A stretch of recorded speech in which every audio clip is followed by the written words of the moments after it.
Terus nanti di halaman frontend-nya kalau cukup waktunya untuk lanjutan home, kategori, produk, checkout sama user. Mungkin kalaupun hari ini nggak selesai sampai semuanya, bisa dilanjutin lagi ke pertemuan minggu depan.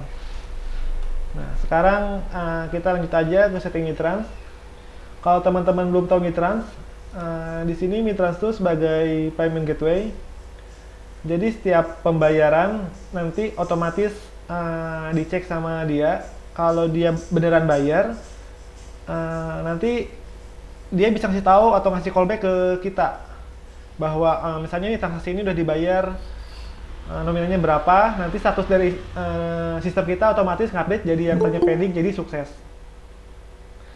Jadi misalnya itu pihak ketiga yang menerima pembayaran untuk mengetahui status pembayarannya apakah benar dibayar atau belum.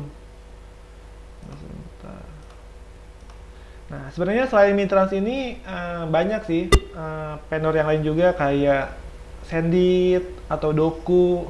Cuman kebanyakan yang untuk pembelajaran lebih mudah sih kalau menurut saya Mitrans sih. Banyak juga tutorialnya tentang Mitrans. Nah, setelah kita tahu Mitrans, nanti kalau kita pengen integrasiin ke Laravel, teman-teman bisa buka di sini ada GitHub mitrans.php. Sebenarnya Mitrans ini dia bisa integrasi ke beberapa bahasa. Kalau di GitHub itu ada ke Go, misalnya di sini. Ada ke Python juga. Di sini ada collectionnya juga. Mungkin kita bisa pilih yang PHP karena kita menggunakan Laravel. Nah, sebenarnya di sini untuk instalasinya nggak terlalu ribet sih. Dia cukup menjalankan komposer require Mitrans PHP-nya. Setelah itu atau manualnya seperti ini, kalau mau menjalankan nanti di Composer JSON terus di Composer install lagi. Oke, kalau gitu langsung coba kita praktekin aja ya ke project yang sudah dibuat kemarin. Bentar, kita langsung di project ini.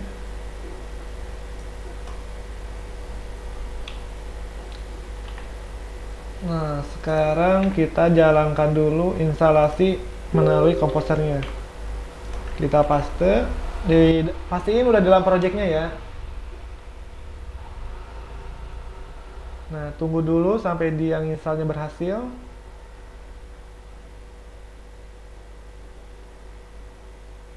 Sambil nunggu kita buka lagi dokumentasinya. Nah, nanti di sini kita untuk settingnya tuh nyeting ada yang namanya server key sama client key.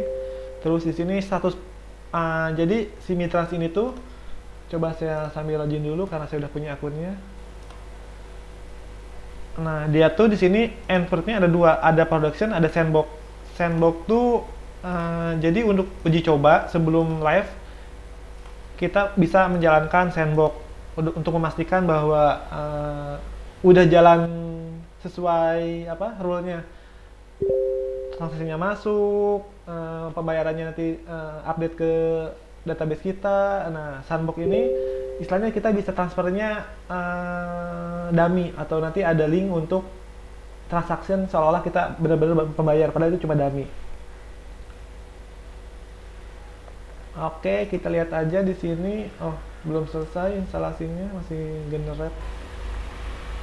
Nah, paling nanti di sini tuh untuk settingannya yang paling penting tuh yang udah pasti access key, ada client key sama server key, ini yang kita setting di Laravelnya.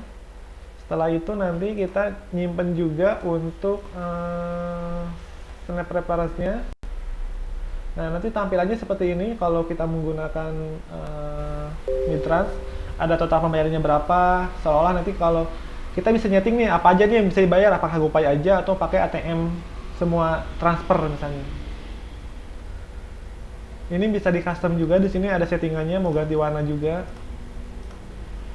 Nah, setelah itu nanti yang paling penting tuh, nah di sini setelah finish atau pembayarannya berhasil, nanti mau dilempar ke mana gitu.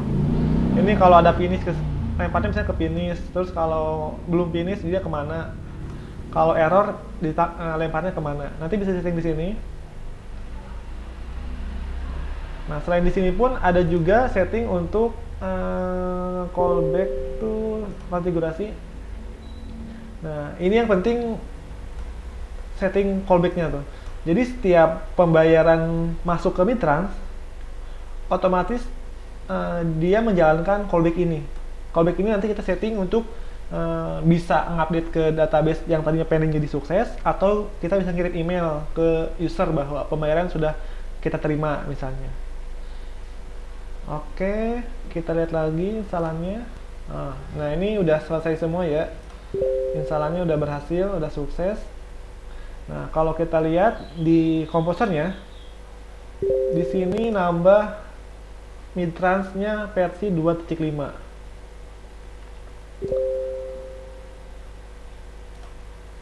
Oke, setelah itu kita config, lihat lagi. Nah, nanti kan kita membutuhkan server key, harus sama client key, is sanitization, sama is 3ds. Ini untuk credit card. Nah, kita langsung aja setting. Biasanya kalau saya nyetingnya tuh simpen dulu di dalam config. Kita bikin namanya service. Nah, di sini kita bikin service-nya tuh untuk Mitrans.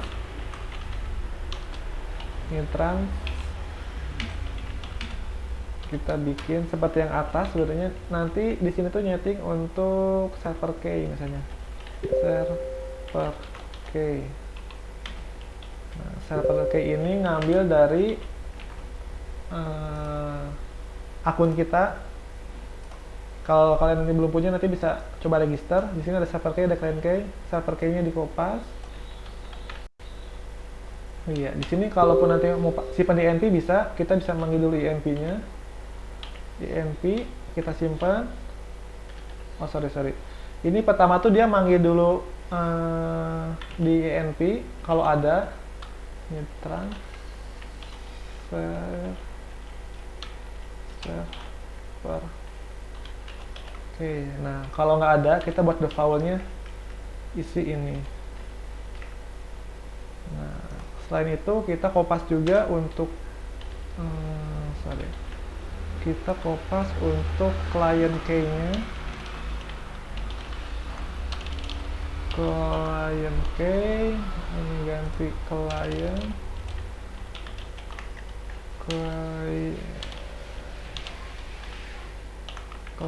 key-nya kita kopas juga.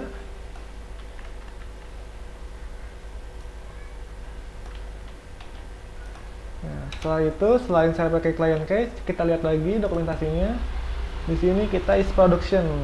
Kita bisa nyimpan di sini is production.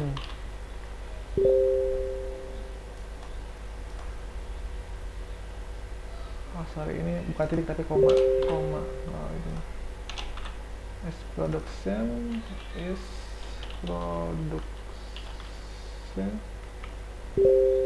Nah, is production ini dia pilihannya kalau nggak true, false. Di sini keterangannya true atau false. Kita defaultnya false saja supaya masuknya ke sandbox. False. Nah, setelah is production kita ambil is sanitize.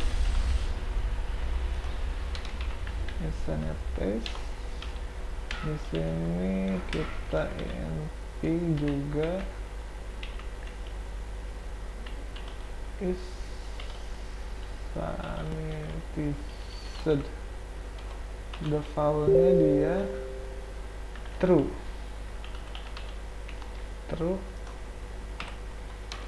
Setelah itu yang terakhir is 3ds. Is 3ds NP is 3ds. Di sini tuh. Nah, setelah kita setting di sini, karena di sini kita manggil INP, berarti defaultnya kita buat juga di INP untuk setting ini. Kita buat INP sebagai opsionalnya, misalnya paling bawah. Kita buat INP-nya. Isinya sama sih sebenarnya. Ngambil dari sini-sini juga.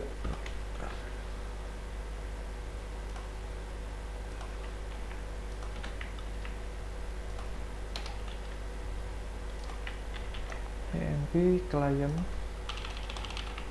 Ini jangan sampai beda namanya ya, kalau beda namanya nanti kalau nggak kebaca bisa error. Sering nemu di grup penulisannya kecil besarnya beda, jadi nanti nggak kepanggil.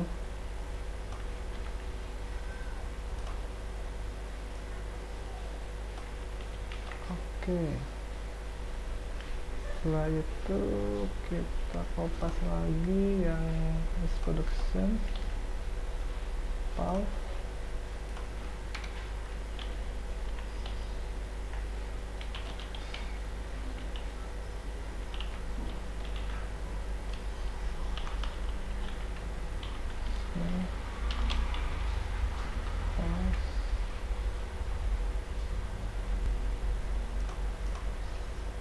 Is sanitizer true.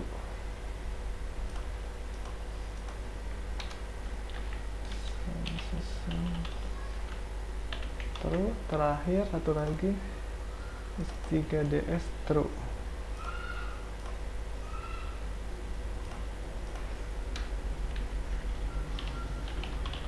True.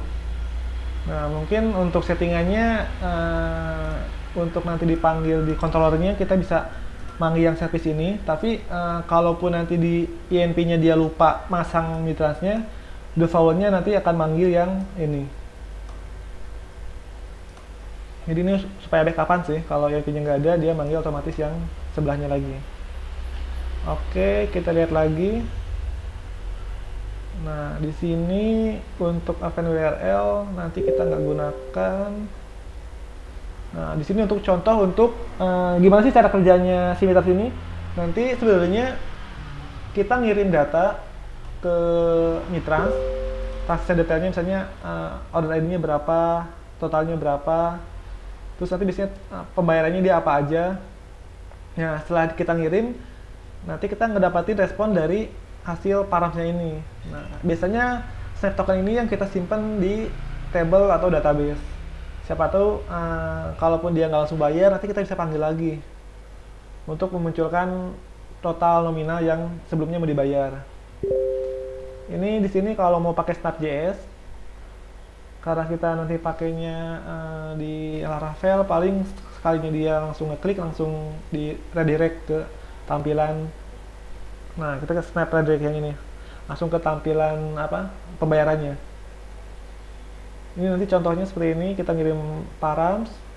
Kalau berhasil kita create transaksinya, ngirim param, dia menghasilkan URL. URL-nya nanti kita simpen. Ini kalau untuk detail beberapa barang yang dibeli misalnya, seperti ini. Untuk detailnya nanti teman-teman mungkin bisa langsung buka aja ke GitHub-nya. Nah, di sini nanti untuk handle notification atau membaca callback-nya itu. Jadi nanti dia ngebaca jika di sini kan ngirim tuh transaksinya, terus statusnya. Kalau statusnya nanti di mitrans ininya misalnya contohnya di sini ada nggak ya? Nah, misalnya di sini nanti dia ngecek nih statusnya apa nih. Kalau di sini kan settlement. Kalau di status settlement, kita bisa ngasih logic di sini. Update, misalnya di sini contohnya update sukses ke database. Kalau cancel berarti apa ngapain. Nanti kita bikin juga controller untuk nyeting ini. Bawah unit test enggak. Nah, mungkin untuk GitHub-nya ini karena kita belum ngebuat halaman frontend-nya, jadi ngebuat ini nanti saat mau check out nanti kita bikin setting controller untuk ngehit ke mitrans sama callback-nya. Sampai sini ada yang mau tanya dulu nggak dari teman-teman? Mungkin ada yang baru dengar mitrans atau sudah pernah nyoba, ada yang mau tanyain dulu?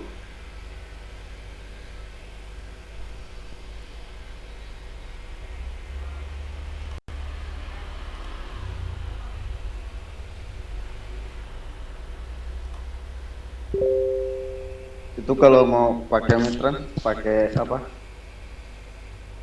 KTP gitu ya Mas? Nah, sebenarnya kalau untuk untuk sandbox biasanya bisa dummy sih. datanya. Tapi kalau nanti untuk live, untuk dipakai beneran, pembayaran beneran, biasanya ada data-data yang harus dilengkapin lagi. Tapi kalau dulu saya pas register awal-awal, ya KTP wajib, cuman kita bisa dummy gitu. Itu untuk sandbox, tapi untuk pengajuan ke production harus ada data yang lengkap. Alternatif lain sebenarnya kalau nggak misalnya kan Sendit, tapi kalau misalnya kita cuma butuh ngecek pembayarannya aja, biasanya itu ada pakai Mota juga. Bisa sesuai dengan kebutuhan sih, kebanyakan kekurangan mitra itu dia segi biayanya mahal. Misalnya sekali transaction pakai itu PA payroll account bisa 4.500 sampai 5.000 gitu. Sekali transaction, kalau sehari 100 transaction udah berapa tuh biayanya? Itu per hari. Tadi alternatifnya apa aja? Alternatifnya paling tergantung kebutuhannya. Kalau misalnya pakai QRIS cuma 0, berapa persen gitu. Di Sendit, dulu saya pernah pakai Sendit, aman sih. Terus kalau mau ngecek mutasi aja, tapi tampilan itunya kita yang buat, itu bisa pakai Mota. Mota lebih murah kalau untuk cek mutasi aja.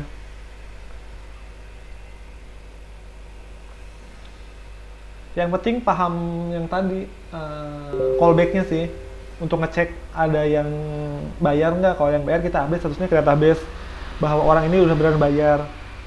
Biasanya tuh pakai kode unik untuk nominal rupiahnya. Misalnya nih pembayaran 50.000, nah 3 angkanya itu digenerate 123 atau berapa itu terus random, supaya pembayaran sama dua itu nggak bentrok atau nggak ini kalau pakai Mota. Tapi kalau pakai mitra ini dia otomatis real time, ketika ada pembayaran masuk otomatis dia ngebaca callbacknya itu.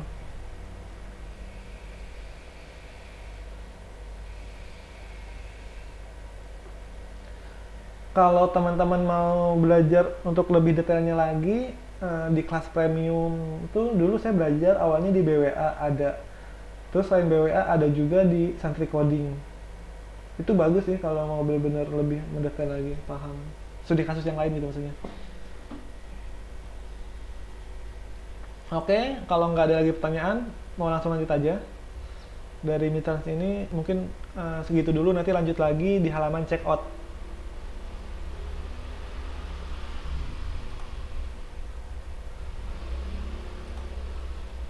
Oke, sekarang lanjut ke dari Mas Sulaiman. Ada yang tanya dulu nggak? Atau Mas Dedi?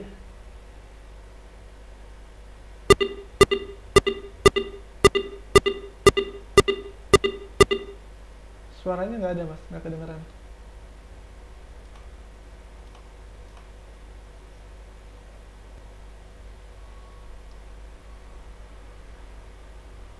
Oke, kalau sudah ada yang tanya lagi,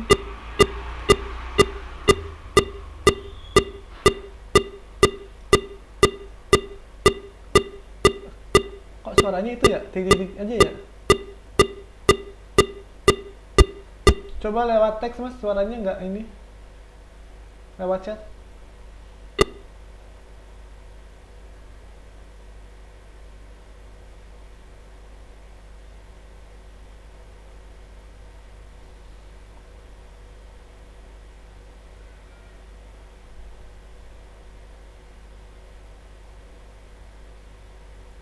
Oke, kita sambil jalan aja, lanjut ke nanti front end. Nah, sebelumnya saya udah nyiapin untuk HTML atau untuk halaman front end-nya.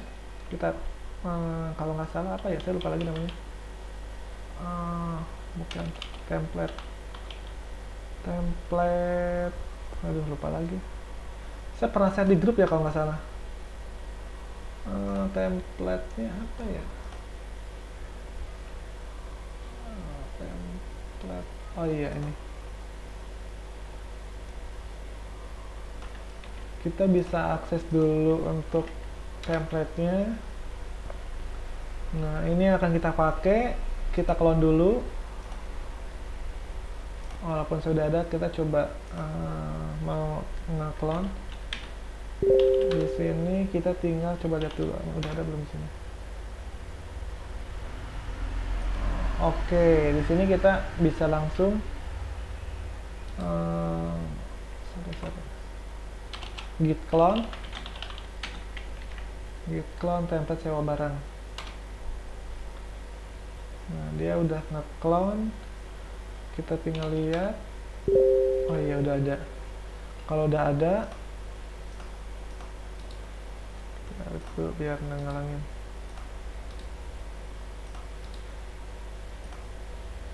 Teman-teman bisa nge-clone-nya seperti tadi ya, git clone, terus copy aja untuk GitHub-nya. Kita buka. Nah, seperti ini. Kita bisa buka melalui mana nih? Stop dulu live servernya. Open with live server. Nah, nanti kebuka. Nah, ini halaman yang akan kita buat. Untuk halaman home-nya, di sini ada kategori, di sini ada produk terbarunya. Kalau lihat produk, nanti dia lempar ke sini. Nah, mungkin di sini nanti saya ada kurang. Harusnya tuh di database-nya, kalau nggak salah tuh kemarin apa ya yang kurangnya tuh? Tanggal pengembalian. Ini kan istilahnya sewa ya. Dia sewa misalnya tanggal ini tanggal 23. Nah, nanti dikembalinya lagi sewa cuma 2 hari, berarti tanggal 25. Harusnya nanti di database-nya ada tanggal pengembalian berapa, otomatis sesuai dengan hari yang dipilih. Oke, kita langsung aja lihat codingannya. Untuk slicing ke Laravel, kita jalanin dulu di terminal. Ya, tutup dulu biar nggak bingung. Real cd workshop. Jalanin dulu PHP artisan sub.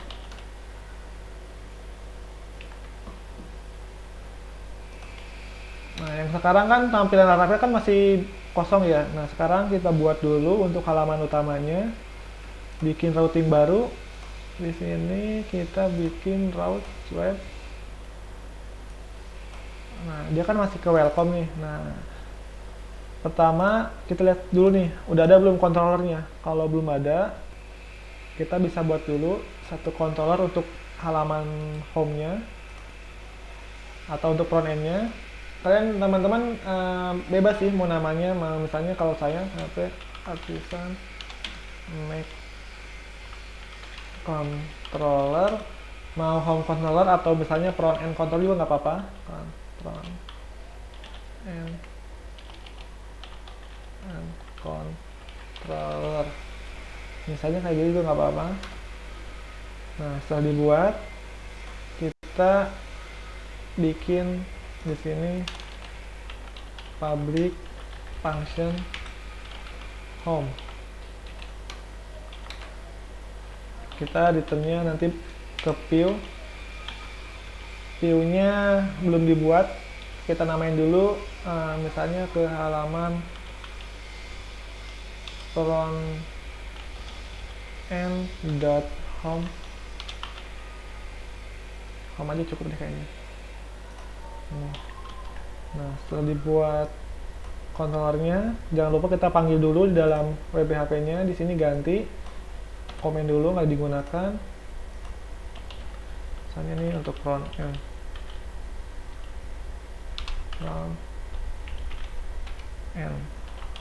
Panggil dulu route-nya, kita ambil get karena dia ke halaman utama. Terus kita panggil front end controllernya. Jangan lupa kelasnya kita panggil tadi namanya home. Ini kita bisa kasih name home. Nah, setelah ini dibuat, ini boleh hapus dulu nggak apa-apa kalau ngalangin. Nah, ini kita tinggal cari. Tadi kan di sini manggil front end home. Berarti kita buat dulu foldernya resource view. Kita buat halaman folder dulu front end.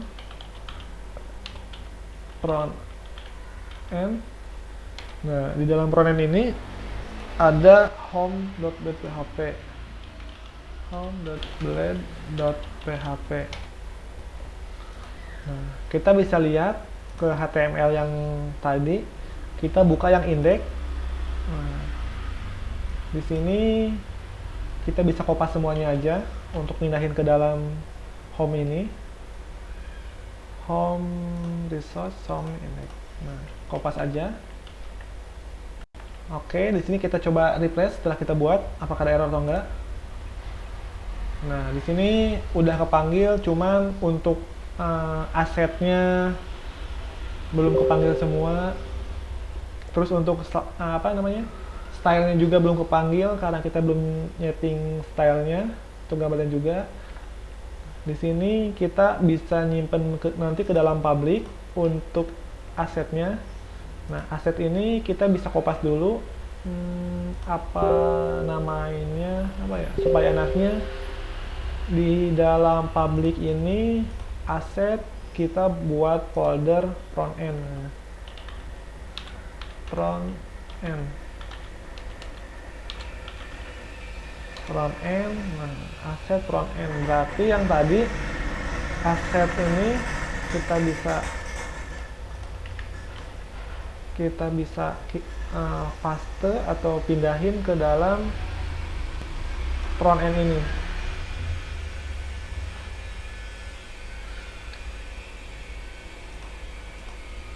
Kita tunggu dulu. Copy pastenya bisa Ctrl X langsung Ctrl paste. Kok lama ya?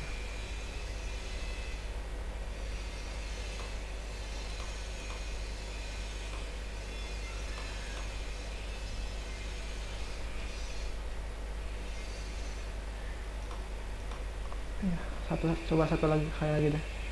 Untuk ini kita paste,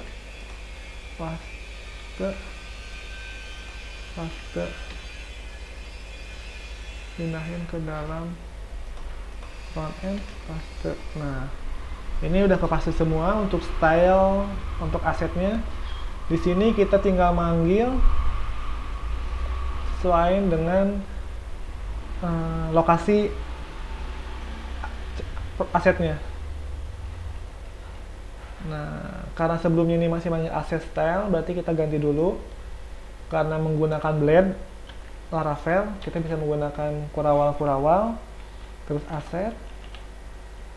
Di dalam aset ini masukkan nama foldernya di mana, sesuaiin lagi. Di sini contohnya aset, setelah aset kita masuk ke front end. Kita tinggal nambahin front end slash ini. Nah, setelah itu kita coba cek yang lain.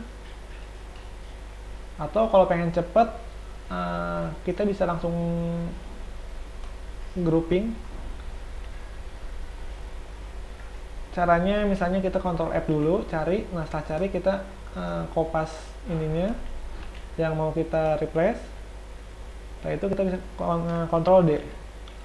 Kita bisa cari. Nah, setelah ini di replace, semuanya udah nggak ada. Di sini cuman ada berapa nih? Oh, ada 16. Ada 16 yang mau kita replace. Ini ada semua.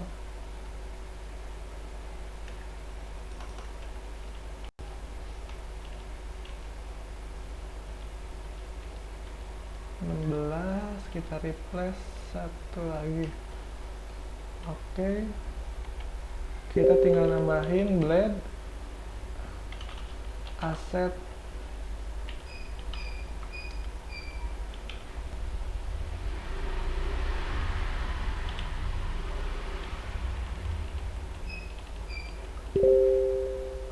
di sini front end. Nah, kita coba dulu, kita cek apakah kepanggil enggak. Oh iya, di sini stylenya udah kepanggil, cuman untuk URL gambarnya kita lihat di konsol.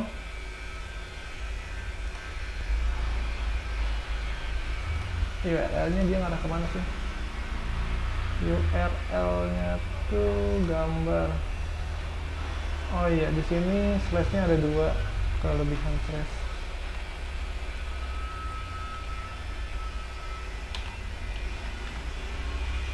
Kita cek lagi. Nah, di sini udah tampil semua ya. Stylenya udah seperti yang HTML sebelumnya. Baru kita buat misalnya tadi di sini itu untuk halaman home kategori produk. Kita buka lagi ke halaman kategori, di sini ganti dulu manggil kategorinya, manggil ke route. Kita panggil ini bisa pakai URL atau pakai route, tapi saya biasa menggunakan route. Route misalnya home kategori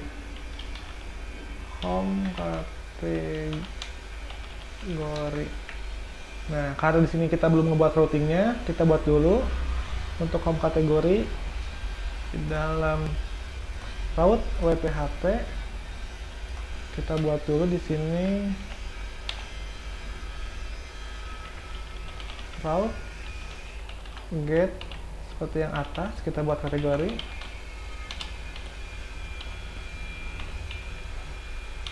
Panggil juga front end controllernya, kita panggil kelasnya juga, jangan lupa manggil functionnya. Di sini misalnya kategori. Nah, karena di front end kita manggil home kategori, kita kasih name juga home kategori. Jangan lupa titik koma. Yes. Jangan lupa titik koma. Oke, setelah dibuat, kita tinggal lihat ke controllernya. Kita buat lagi halaman public function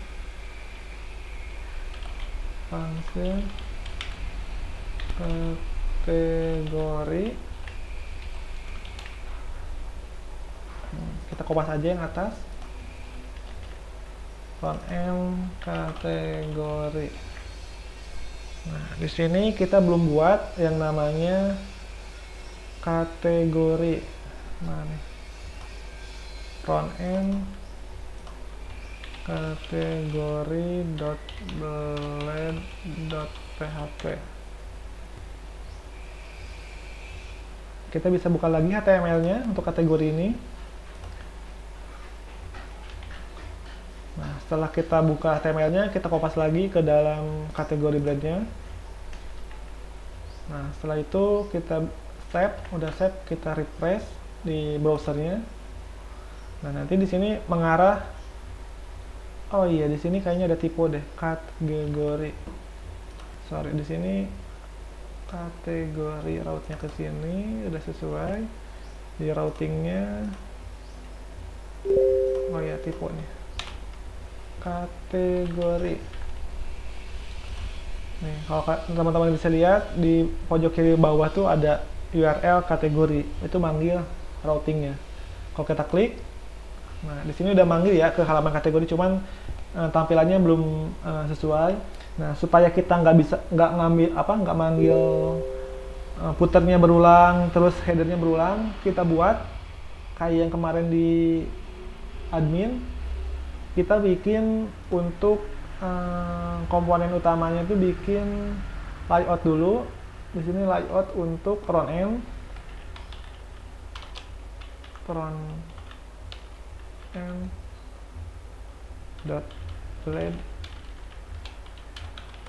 blade.php.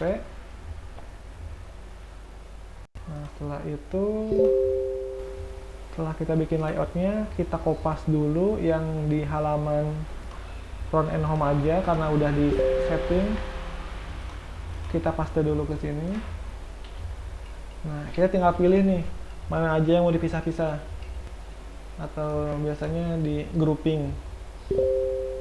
Di sini contohnya kita pisahin head dulu. Kita panggil di sini misalnya head. Nah, sebelumnya kita simpan di sini supaya beda. Kita di dalam include kita kasih front end. Di dalam front end kita bikin namanya style aja deh. Teman-teman bebas sih namanya mau apa, bisa sesuaikan. blade.php, kita paste. Nah, setelah itu kita bisa panggil di include nama lokasi filenya. includes dot front end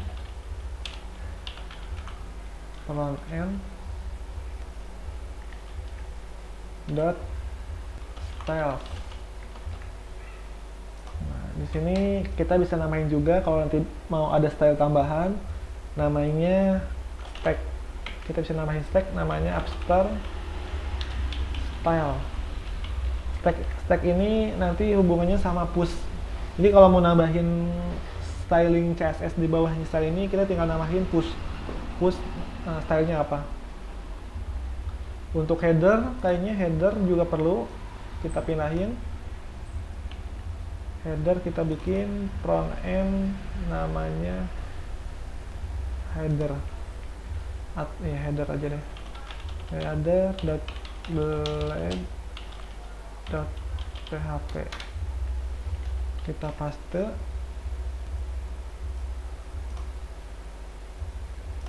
Di sini kita include lagi, bisa kopas dari atas, sesuaiin dengan lokasi filenya. Header. Setelah header, di sini slider. Ada slider sama, ini ada kategori. Ini mungkin jadi layout utama, terus ini juga layout utama. Nah di sini footer yang akan kita pindahin juga. Kita bisa bikin front end footer dot blade.php. Nah setelah dipindahin, jangan lupa panggil lagi di dalam sini includes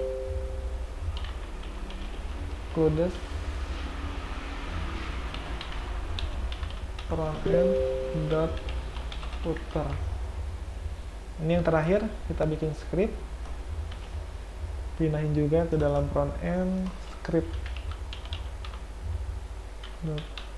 blade.php, paste. Nah setelah paste, kita panggil lagi di sini, kopas aja yang ini, kita paste front end script. Nah untuk script ini kita bisa nambahin kayak yang style, nambahin stack, namanya after script. Jaga-jaga kalau nanti kita butuh tinggal manggil. Nah untuk ini kita bisa manggil, bikin namanya section. Section nanti di sini panggilnya yield content. Nah di dalam front end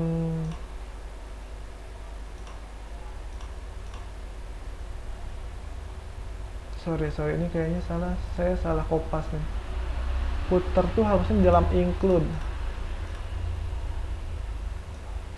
ke dalam include.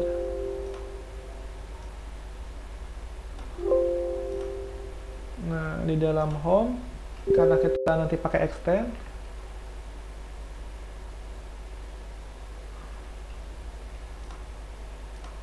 kita bisa hapus dulu extend. Extend ini kita manggil ke layout front end. Layout dot front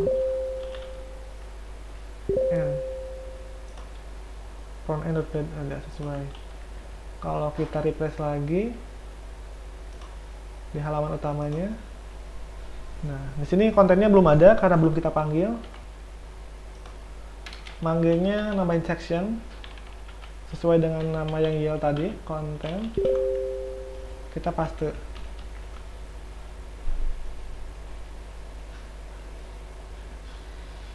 Nah kontennya jadi ini aja kontennya. Kalau kita refresh, sama seperti sebelumnya tampil. Nah, begitu juga untuk halaman kategori. Kategori karena kita udah punya layout, jadi kita nggak usah pakai semuanya. Kita cukup manggil untuk dari slider ininya aja ya, nggak terlalu banyak nih. Yang lainnya kita hapus. Kita manggil extend layout dot front end. Kalau kita jalanin ke kategori, ini dia udah kepanggil layoutnya. Kita tinggal bikin section namanya konten, kita paste. Oh iya, di sini asetnya ada yang belum ke ini. Nih, udah kepanggil, tinggal asetnya. Karena ini masih statis, nanti kita buat dinamis. Jadi nggak apa-apa, kita benerin dulu tampilannya. Kita buat blend aset ini, kita tambahin namanya front end.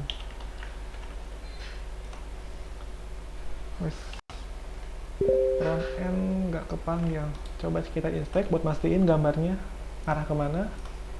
Di sini, oh iya, asetnya double manggil. Kita refresh lagi. Oh iya, udah tampil. Nah, ini kan masih statis ya. Kita buat dinamis sesuai dengan tabel yang ada di tabel. Caranya parsing dulu datanya di dalam controller. Nah, di sini kita panggil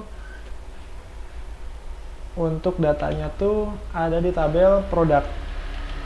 Misalnya kita bikin variabel product, panggil modelnya, panggil product.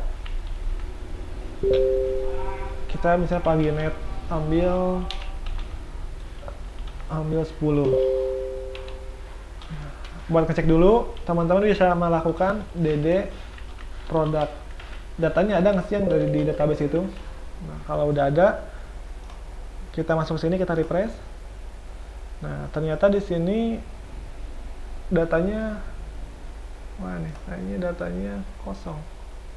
Kita cek dulu ke database-nya, adminat,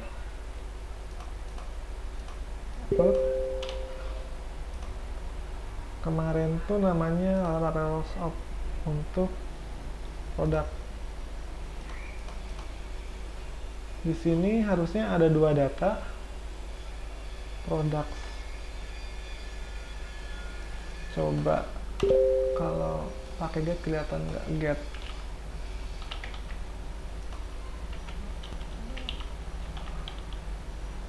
Produk. Kita lihat di dalamnya tuh ini. Oh ya, sebenarnya dia ada 2 data sih. Tapi kenapa nggak kelihatan ya kalau pakai net?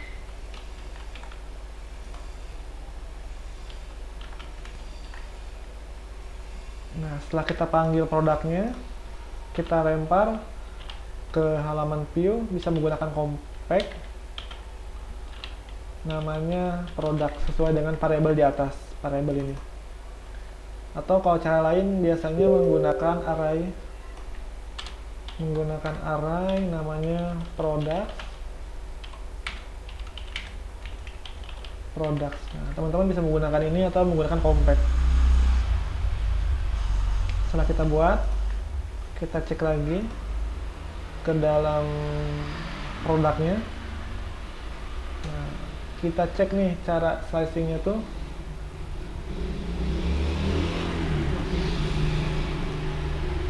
Kita bisa, ini kan ada 4 data, kita hapus dulu 3, contohnya cuma 1.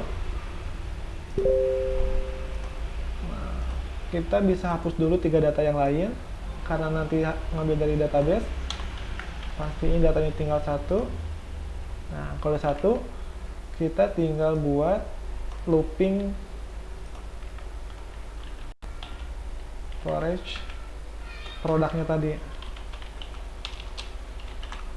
Products-nya pakai S. Kita masukin ke dalam loopingnya. Nah, setelah kita looping, kita tinggal sesuaiin dengan namanya di database. Contohnya di sini supaya nggak kelihatan semua. Nah, produk detailnya, atau untuk yang pertama tuh mana nih produk detail, namanya ya produk detail. Di sini ngambil dari item name. Coba cek di database namanya, kolomnya name. Name ini untuk mengenai formatnya udah buat belum ya untuk helpernya? Helper, oh udah buat. Berarti kalau dibuat kita tinggal manggil di dalam home ini kita buat mengenai format item price.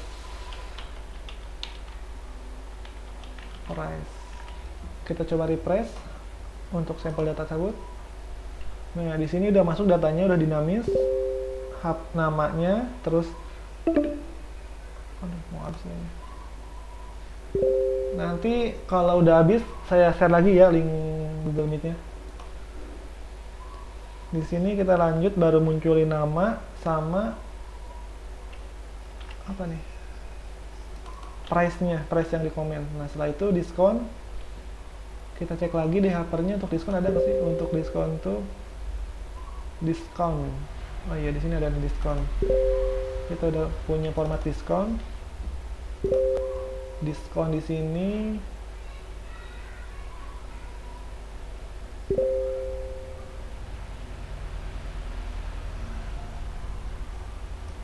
kita bisa panggil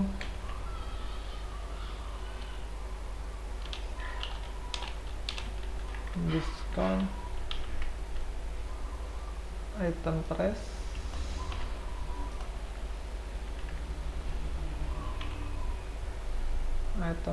sama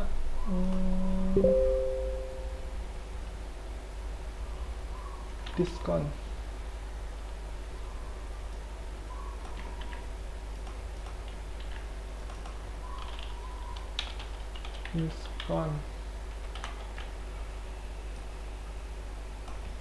Jangan lupa di sini diskonnya ganti juga diskon. Kalau udah kita refresh. Nah, di sini udah tampil ya. Diskonnya udah dinamis sesuai database, ini 10 sama 25. Kita cek database-nya apakah sesuai. 10 sama 25. Untuk price-nya di sini 125.000 sama 1.500. 1.500 diskon 10% jadinya 1.350.000. Ini pun sama, diskon 25%, berarti udah sesuai. Nah, untuk produk udah dinamis sesuai dengan tabel. Nah, di sini ada kategori. Kategori kita buat dinamis juga sesuai dengan tabel kategoris. Di sini tabel kategorinya ada 2. Nah, contohnya udah ada, kita tinggal ATM aja atau amati tiru modifikasi. Di sini ada produk, di bawahnya lagi tinggal bikin kategoris sama dengan kategori. Kita panggil kategori. Kalau kategori kan nanti nggak banyak, ya udah nggak apa-apa, panggil net aja. Panggil net datanya misalnya 5. Nah, setelah bikin variabel, kita passing ke bawah kategoris sama dengan kategoris. Oke, setelah dibuat, kita buka lagi front end-nya untuk home. Kita cari untuk halaman kategoris. Nah, di sini kategoris. Nah, contohnya kayak tadi, kita hapus dulu salah satu, sisain satu untuk kita sizing. Nah, tinggal satu, setelah satu kayak tadi kita bikin dulu looping for each. Setelah for each kita panggil variabelnya. Nah, ini namanya item atau mau kategori terserah, bebas. Setelah itu kita kopas ke atas. Nah, di sini kita sesuaiin dulu untuk lokasi asetnya sama name-nya. Berarti di sini kita manggil name sama image. Kita panggil name-nya item image. name dulu, sorry. Nah, ini untuk image-nya dia nyimpen di dalam, saya lupa lagi, dia tuh di storage yang ada di dalam public storage kategori. Oke, kategori ini berarti kita panggil, ini kita hapus dulu, kita pinggirnya menggunakan storage, URL nya, lokasi filenya tuh dia di ada kategori,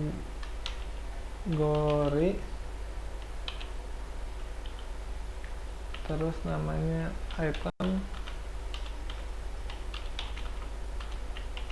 item image, koma. Kita refresh dulu apakah berubah atau enggak. Di sini gambarnya nggak muncul. Kita lihat di konsol, diklik storage kategori, oh iya nggak masuk, ini kayaknya pakai titik nih, kategori image. Nah di sini oh iya kurang, di sini kalau gambarnya nggak tampil bisa lihat di inspect, terus diklik image-nya, di sini ngarah ke kategorinya kurang slash di sini. Nah kalau sudah kita refresh lagi, nah di sini udah tampil. Kok cuma satu ya? Padahal di sini, oh iya, ini udah ada delete add. Delete-nya kita buat 0 dulu. Kita refresh lagi. Nah, di sini ada 2. Yang satu kayaknya udah kehapus gambarnya. Coba cek nama gambarnya tuh dia ini. Kita kopas aja PNG, kita cek ke gambarnya ada nggak di sini. Oh iya, di sini kayaknya nggak ada deh. Belakangnya nggak ada. Kita ganti yang ini coba. Kita rename, ganti. Kita refresh lagi halamannya. Oh iya, udah muncul, tapi gambarnya sama. Ngapain buat sampel? Nah, berarti di sini kita udah membuat dinamis untuk kategori sama produknya. Sampai sini ada yang mutain dulu nggak teman-teman?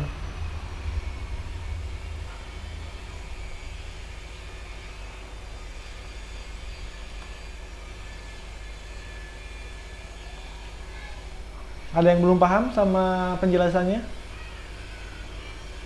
Oh ini ada yang errornya apa mas? Pas clone GitHub-nya?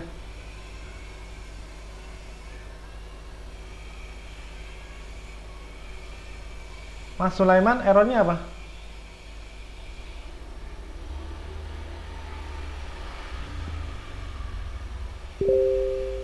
Oke nih sebelum berakhir nanti saya share ulang ya link GitHub-nya, link kok suaranya ini ya, suaranya kedengeran titit-titit aja.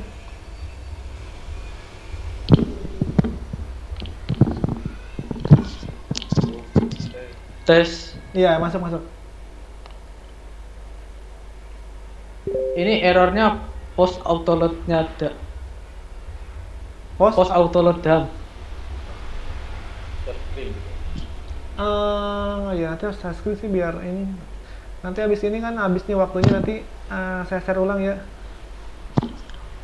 Kalau bisa screenshot atau share ke sini.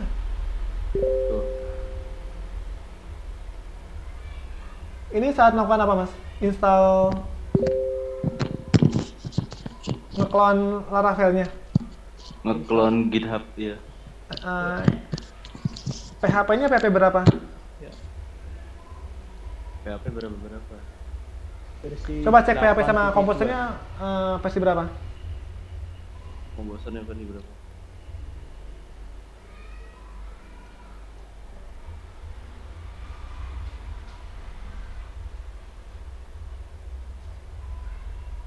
PHP-nya 8, komposernya?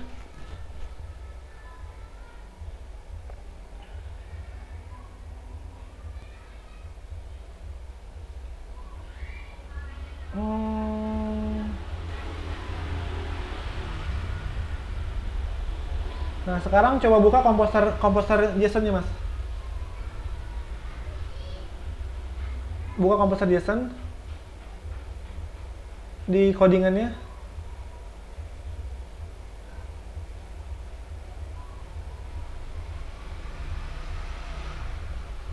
Codingannya buka komposer JSON, nanti coba hapus dulu untuk helper yang manggil apa tuh namanya? Komposer JSON manggil app helpers, helpernya dihapus, di komen atau dihapus dulu nggak apa-apa.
Loh Mas, Iya ya. yang saya kemarin kayak gitu juga pas clone.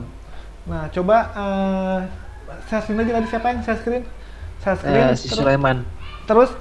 itunya dihapus dulu atau komen dulu. Pastiin ketika clone pertamanya udah nggak ada error kan? Ya dia tuh pas clone itu bisa, teman pas komposer install tuh Ada dia error ya? error kan. Kan ada di GitHub Mas, itu kan ada tata caranya kan di bawah itu Iya, readme iya. kan. Coba Nanti di itu lagi. Sulaiman.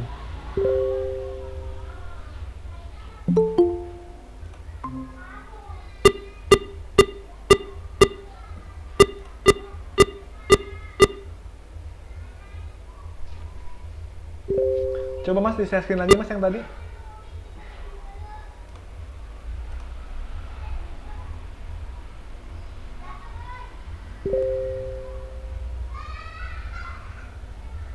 Tolong Mas Sulaiman di share screen-nya tadi.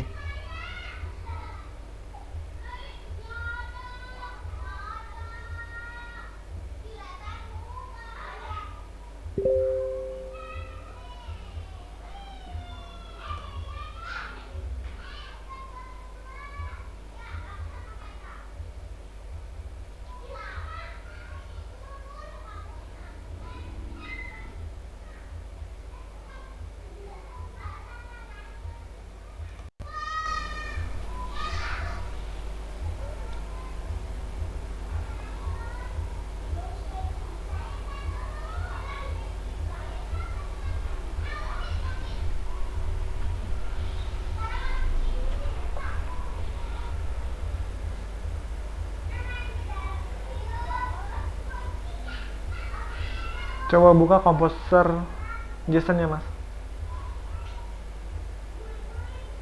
Tapi itu vendornya udah keluar, dia ada ya?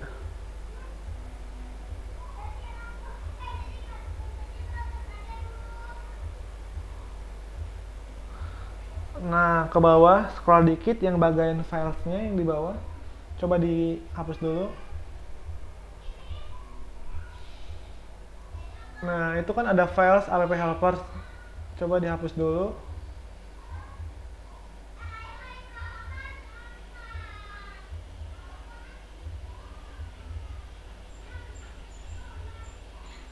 Ke atas sedikit, Mas.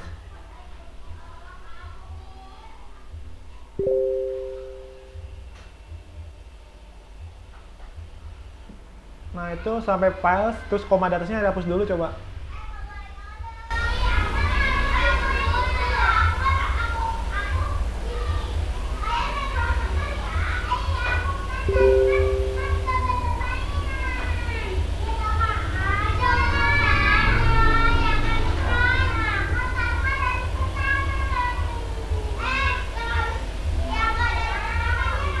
Coba kalau dihapus dulu gimana, Mas? Nah, ininya. Maksudnya ininya, files di composition ya.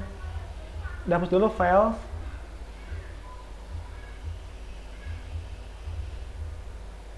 Dari line 32 sampai 34 dihapus.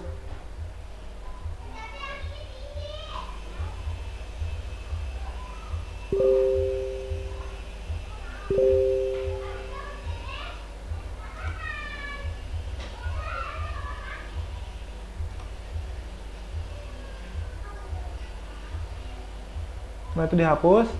Terus koma di atasnya dihapus juga. Nah, koma di atasnya dihapus juga. Nah, sekarang coba jalanin lagi Composer installnya.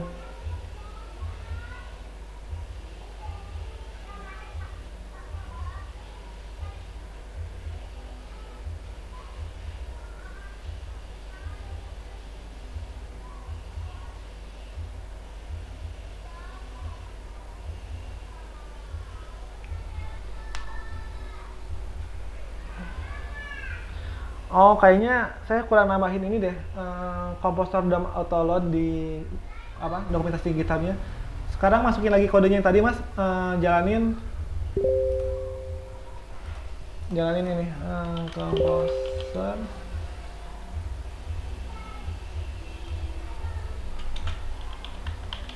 DOM Autoload.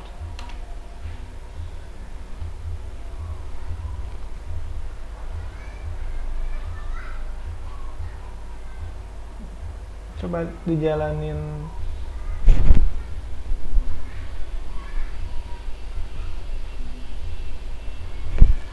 Database-nya udah dibuat, Mas.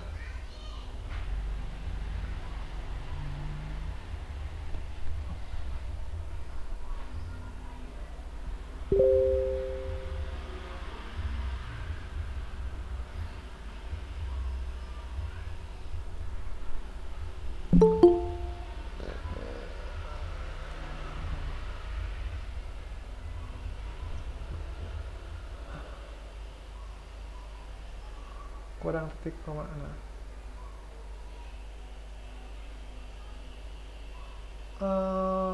Pakai underscore, coba jangan pakai dash gitu.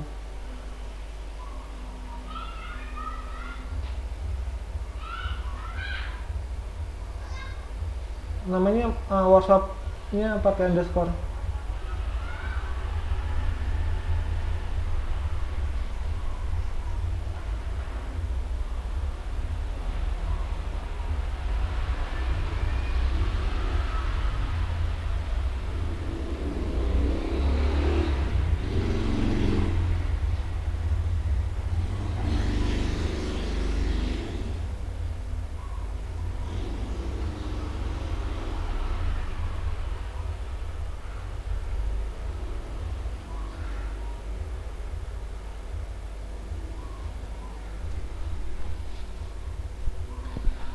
Kalau udah migrate,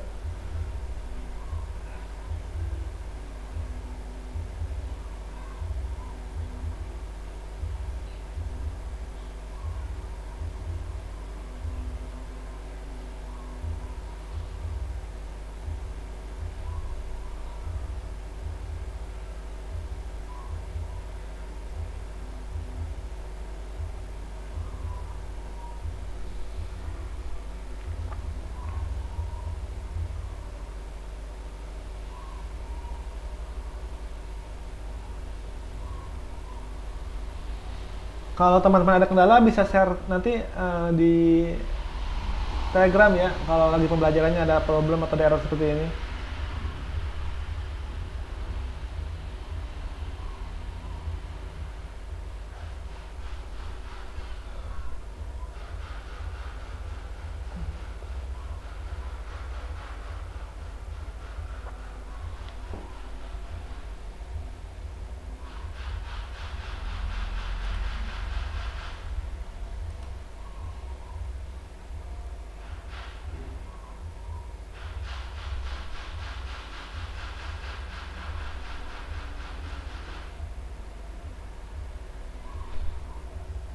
Udah jalan mas?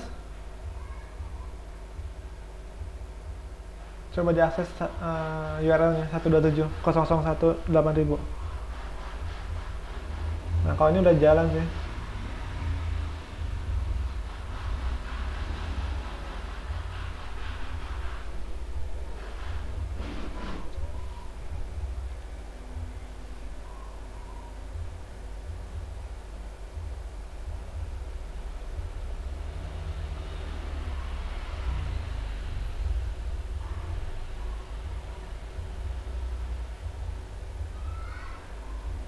Oh iya lupa namahin. Jalanin dulu npm install mas, coba di terminalnya. Jadi saya lupa namahin kalau ini tuh pakai Pite. Pite tuh baru di Laravel 9.2 ke atas. Jadi dia tuh hot reload. Sebenarnya tanpa kita nge-refresh halamannya dia bisa nge-reload sendiri. Di terminal jalanin npm install dulu, terus npm run build.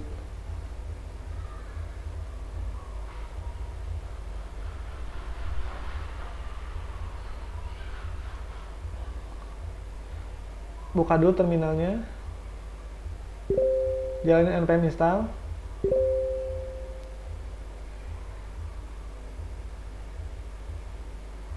Saya coba tambahin dulu di dokumentasi apa GitHub-nya untuk Laravel.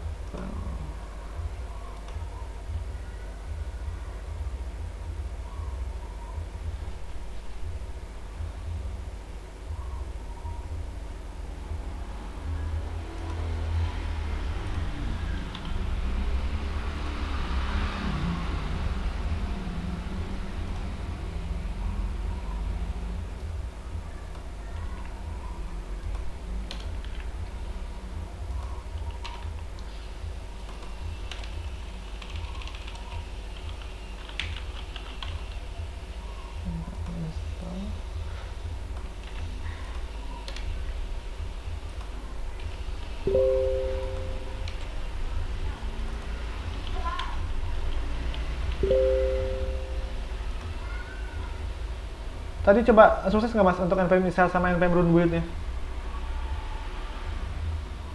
Coba lihat terminalnya.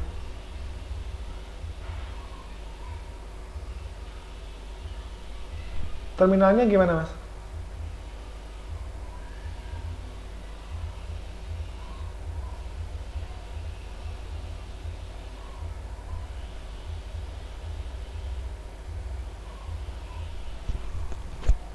npm run udah ke build ya, tapi coba di restart artisannya.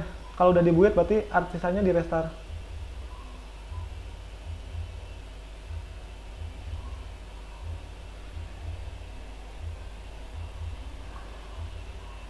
PHP artisannya di restart dulu.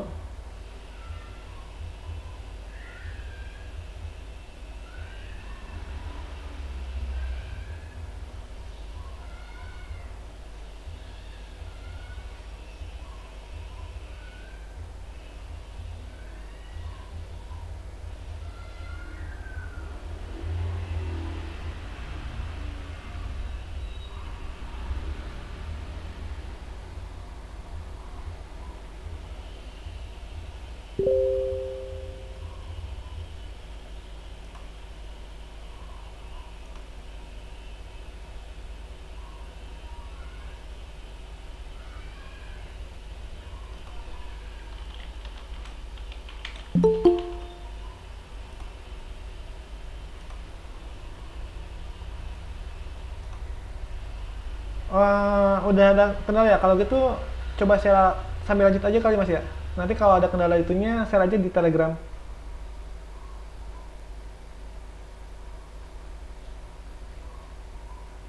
Ya bisa mas.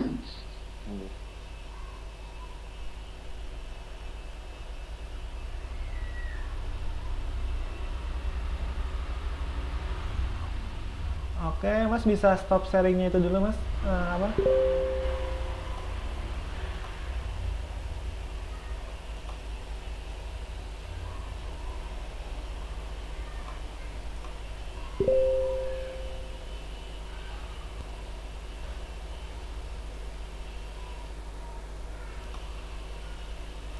sudah tampil belum?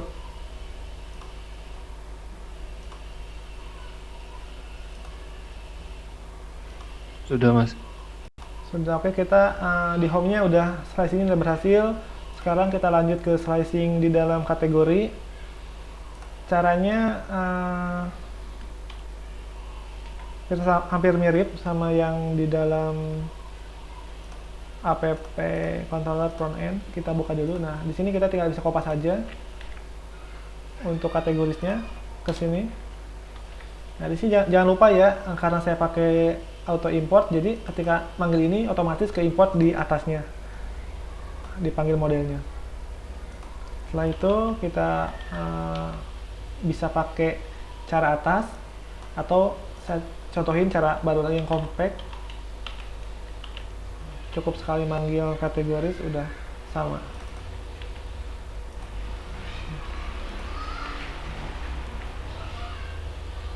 Jadi nanti teman-teman kalau saya ngasih sampelnya ini terus di luar pakainya ini nggak kaget gitu, ternyata ada juga yang kayak gini tuh fungsinya sama kayak gini sebenarnya, cuma beda penamanya aja. Oke, setelah dibuat kita buka lagi front end-nya, kita hapus dulu salah satu supaya sampelnya cuma satu. Di sini kita refresh dulu, cuma satu. Setelah satu kita klik forest-nya, loopingannya. Kita bikin forest kategoris, namanya item boleh. Setelah itu kita masukin ke dalam forest-nya, atau selain forest biasanya pakai for else. Nah, kalau for else dia for else.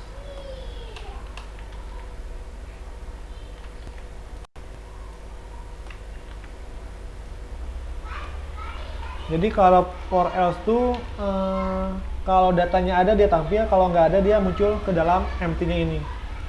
Misalnya empty-nya tuh ininya dihapus, contohnya ini bisa gambar not found, atau kita komen dulu buat contoh kategoris tidak ada, misalnya kayak gini, kata tidak ada. Terus seolah-olah kita hapus dulu datanya, di red hat-nya dibuat no, ini dibuat no. Nah, setelah itu kita coba lihat di sini. Nah, kalau dia nggak ada datanya, dia yang muncul empty atau kategori tidak ada. Tapi kalau ada, kita balikin lagi ke dalam null.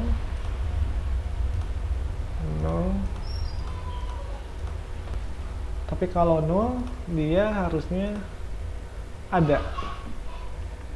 Oke, kita sesuaiin dengan nama ininya. Kita panggil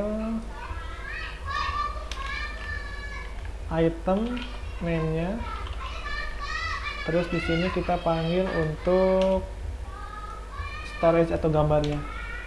Kita manggilnya storage, karena nyimpennya di storage URL, lokasinya ada di kategori, jangan lupa slash. Kita panggil item image. Setelah itu di sini ada head-nya manggil ke detail kita panggil route, kita panggil apa ya, home kategori detail. Jangan lupa kita ngirim parameternya, kita udah buat slug item slug. Nah, karena kita udah manggil tapi belum buat routingnya, kita buat dulu. Di dalam WP-HP ini kita buat kopas aja yang atas, di sini kategori, terus manggil slug.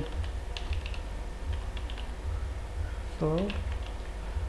Nah, di sininya home kategori sesuai dengan nama routing tadi dipanggil. Detail. Ini pun sama. Misalnya kategori apa ya namanya? Kategori detail. Detail. Nah, itu kita buka lagi controllernya. Kita buat public function kategori detail. Kita nerima parameter slug. Coba DD dulu ada nggak? DD slug. Oke, setelah kita buat, kita bisa refresh. Nah, di sini datanya udah dinamis ya, sesuai dengan table. Kalau kita klik, kalau kalian lihat di bawah di pojok kiri ada URL kategori slugnya apa. Di sini pun sama, slugnya apa di bawah udah muncul. Kalau kita klik, nah di sini muncul yang kita debug slugnya. Nah, setelah kita udah dapat slugnya ini, kita bisa ngambil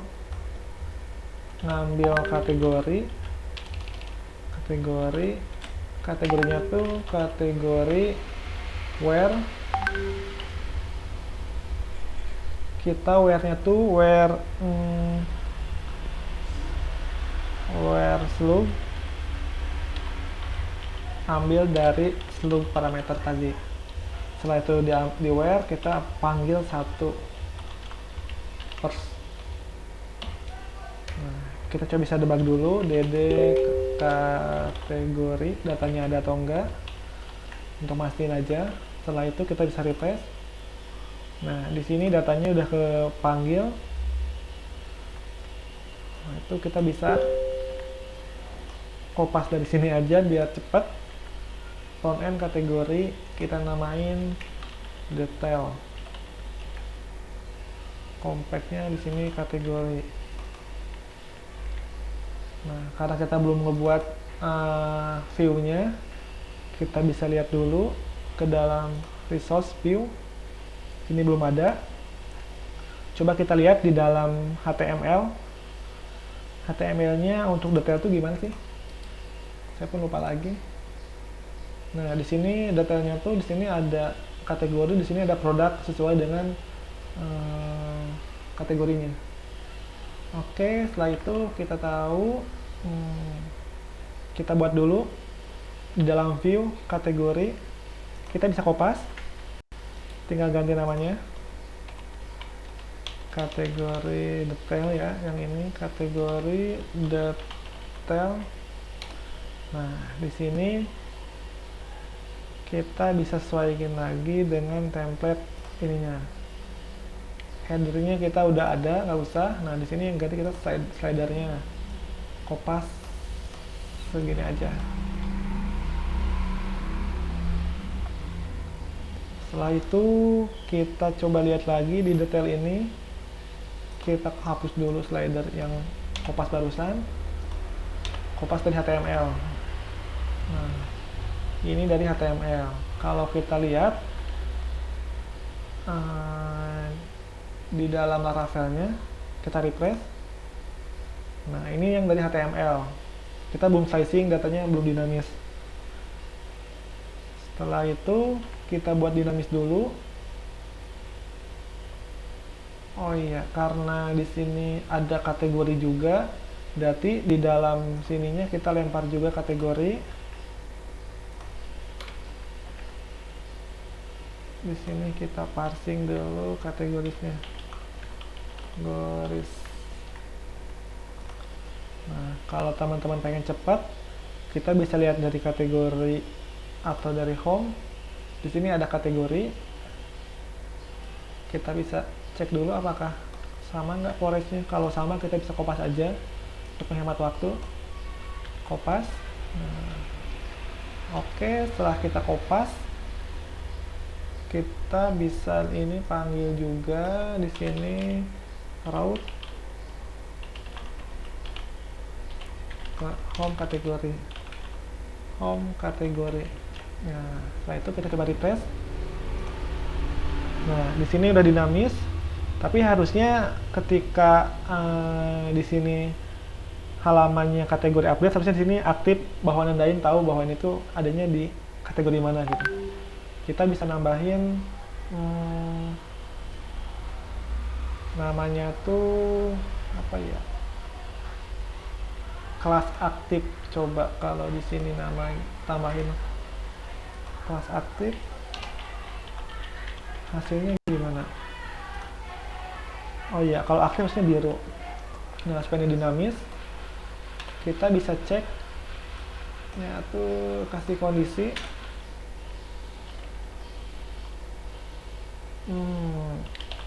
item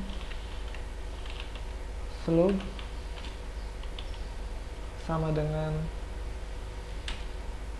apa ya, saya lupa lagi untuk logiknya. Belum dapat helper, belum helper.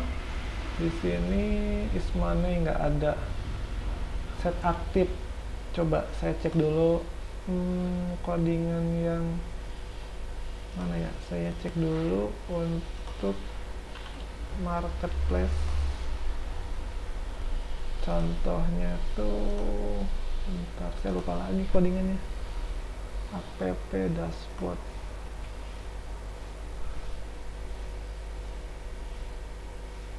Oh iya, ini dia mungkin request is dashboardnya apa, ini kan dinamis. Sebentar, berarti gimana caranya supaya ngambil slug ini sama dengan URL yang ada di atas, di atas ini kita ngambil URL ini. Coba get URL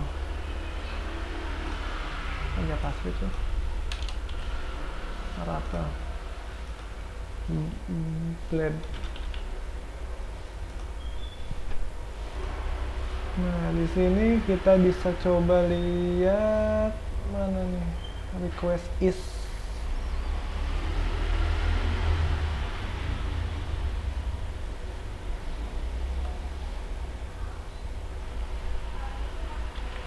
Apa coba cara ini ya, pet.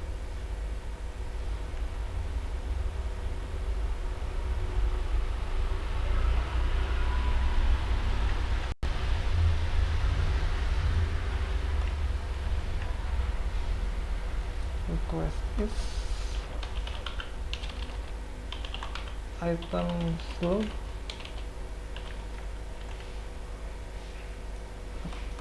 kita kasih aktif atau kosong. Kita kasih aktif atau kosong. Kita coba. Oh, di sini aktifnya nggak nambah.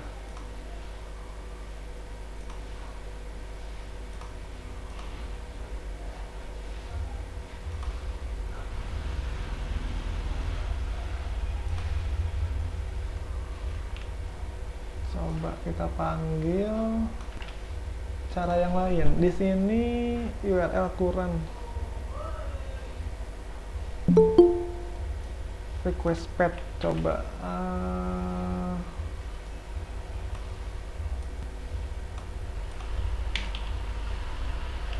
request petnya dia apa nih? Kita cek request petnya dia apa. Oh, dia full ada kategorinya ya, ada kategorinya juga. Berarti kondisinya tuh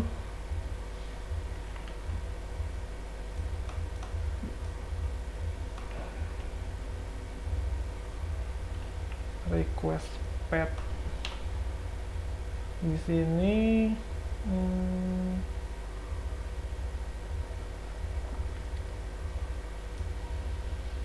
request pet sama dengan kategori slash tambahin item slug. Kalau petnya sama harusnya aktif, kalau enggak berarti enggak ditambahin. Nah, di sini udah aktif, berarti udah nandain bahwa ini tuh ada di halaman Electronic Update, cuman stylenya ini hitam, harusnya putih aja kali ya. Di sini kita kasih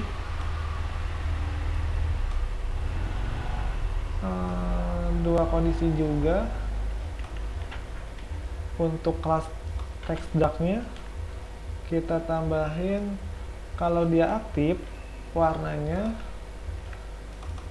teksnya tuh harusnya white.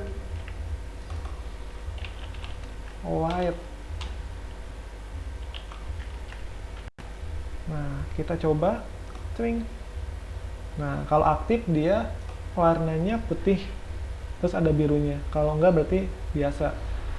Sini oh ya, buat juga dinamis untuk URL-nya. Di sini manggil, kita bisa lihat di dalam kategori. Nah, manggilnya tuh ke sini. Kita samain juga. Sorry, kopasnya kebanyakan. Nah, jadi kita biar tahu aktif nggak sih untuk ininya. Nah, kalau dia pindah berarti aktifnya pindah juga ya. Sebentar, ada telepon dulu.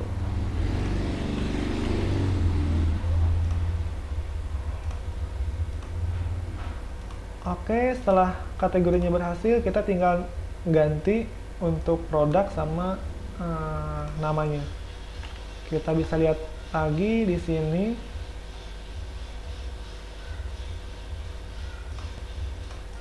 Nah, untuk ininya kita buat dinamis kategorinya, kategori item. Kita ngambil dari kategori name. Supaya di produk kategori name-nya apa. Kita bisa lihat. Nah, di sini udah otomatis keganti sesuai dengan kategorinya. Tinggal produknya ya. Berarti produknya itu kita ngambil produk berdasarkan kategori. Kita bisa lihat dulu di tabelnya, produk itu ada kategori ID. Berarti kita bisa ngambil di dalam controllernya. Nah, di sini kita kirim juga produknya nih. Produk. Jangan lupa manggil produk. Where. Karena kita mengambil berdasarkan kategorinya, berarti kategori ID ngambil dari kategori. Ini jangan sampai salah manggil ya, soalnya ada kategoris, ada kategori, ada dua kategori yang bentuknya objek, satu data. Kalau kategoris banyak data. Kita ambilnya tuh get atau paginet juga boleh. Paginet panggilnya misalnya 10. Nah, ini tinggal masukin ke dalam sini produk. Nah, setelah ini kita bisa lihat atau kopas lagi di dalam home, kan ada produk, sama nggak ya produknya. Atau kalau nggak gitu kita bisa kayak tadi, hapus dulu kolom yang tidak digunakan, karena nanti kita akan otomatis nge-looping. Kita lihat lagi hasilnya cuma satu data. Setelah itu kita panggil loopingnya. Atau kalau pengen cepat, kopas dari sini juga bisa untuk produk. Untuk produk kita kopas dari sini. Oh iya, ini datanya belum dibuat dinamis. Ntar kita buat dinamis juga nih untuk gambarnya. Di sini kita ke detail, kita bisa kopas dulu apakah hasilnya sama atau enggak. Kita kopas.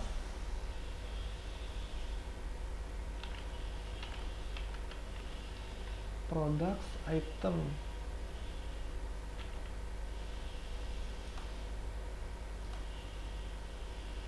Oh iya, ini di sini nggak ada produk jadi nggak muncul, harusnya pakai for else. Oke, berarti yang tadi tuh di sini harusnya pakai for else supaya kelihatan, and for else and for else. Di sini jangan lupa pakai empty.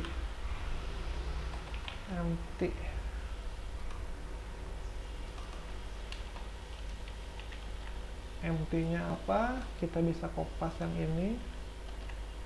Misalnya di sininya card-nya nggak usah ada dulu. Ininya nggak usah ada dulu, nggak ada dulu di sini. Produk tidak ada. Produk tidak ada. Nah, jadi kalau kita data ini nggak ada, di sini bisa tahu bahwa produk itu tidak ada. Kalau ada, dia bakalan tampil. Nah, untuk gambarnya di sini pun masih statis, kita belum ubah ke dinamis. Kita bisa manggil ke dalam storage-nya. Kita panggil ini, sorry. Ini hapus dulu.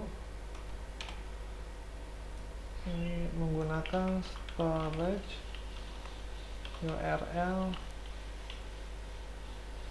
Kita panggil produk tuh ada di produk. Kalau buat mastiin bisa cek dulu ke dalam public storage produk, kasih slash, kasih titik, kasih nama item. Produk tuh di database-nya namanya image. Nah, ini bisa kopas juga ke halaman home, tadi belum diganti. Ke dalam halaman home. Untuk ininya belum diganti sampai sini. Oke, setelah itu kita bisa coba lihat lagi hasilnya. Di sini kita refresh. Nah, udah tampil. Untuk gambarnya nanti bisa disesuaikan lagi untuk height sama wide-nya. Kayak wide-nya berapa, height-nya berapa. Ini 14 atau 12. Bisa dikecilin lagi, nggak ngaruh. Border radius rem kelas 50.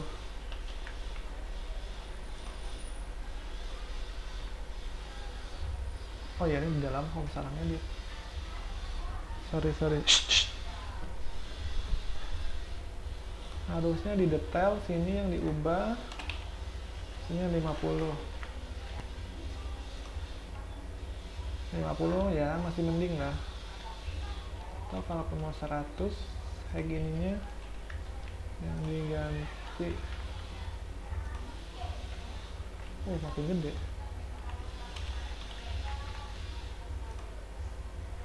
Nah, ini udah cukup lah, kelihatan semua contohnya. Nanti bisa sesuaiin lagi ya untuk teman-teman untuk gambar tampilannya. Ini cuma sampel.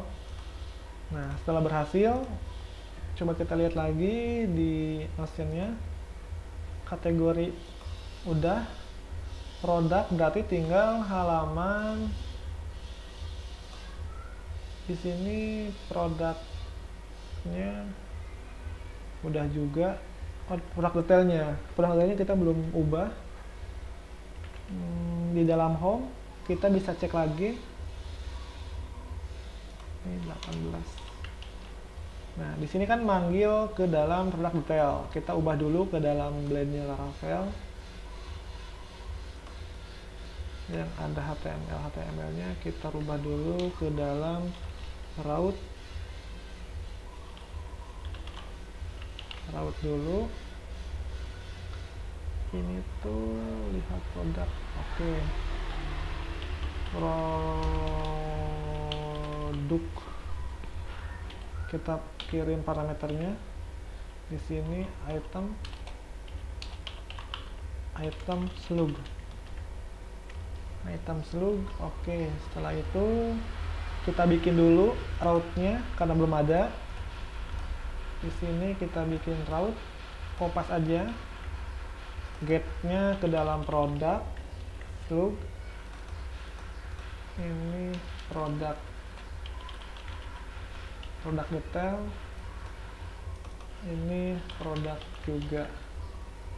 Nah, setelah itu kita bisa lihat ke dalam controllernya, buka lagi. Kita bisa bikin public function produk detail, menerima parameter slug. Setelah itu kita return dulu slugnya apakah ada atau enggak. Slugnya oke, kita coba refresh. Nah, ada error route product not defined. Harusnya tadi di dalam home ini, di dalam home kita kurang nambahin home product detail. Nah, setelah kita nambahin untuk refresh lagi, home product not defined. Nah, namanya apa di routingnya? Di sini home product detail. Berarti di dalam ininya kita kurang nambahin detail. Itulah kadang suka keliru, kurang penamaan. Kalau pengen disingkat lagi nggak apa-apa, namanya mau manggil ini aja boleh, terserah teman-teman mau manggilnya gimana. Ini saya cuma sampel. Nah, di sini kita lihat untuk produknya udah di pojok kiri bawah tuh udah ada URL-nya. Kalau kita klik, nah di sini return slugnya. Slug ini ngambil dari sini. Oke, kalau udah dapat, kita ambil datanya berdasarkan slug. Kita buka lagi di sini, kita panggil produk.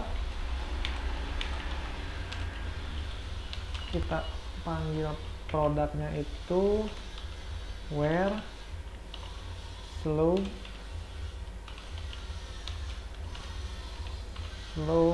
yang di parameter. Setelah itu kita ambilnya satu data aja. Oke, setelah itu kita return view ke dalam, boleh di kopas lagi product detail, kopas product detail. Nah, di sini compact lagi, compact nama produknya, jangan lupa titik koma. Nah, setelah di compact, kita bikin produk detail, kita buat lagi untuk halaman frontend-nya. Kita bisa lihat lagi ke dalam sini, gimana sih halaman produk detail kalau di HTML-nya. Nah, jadi nanti ada gambar, ada nama produknya, ada harga, ada diskon, ada nanti berapa hari sewanya. Di sini klik sewa produk, keterangan di bawah.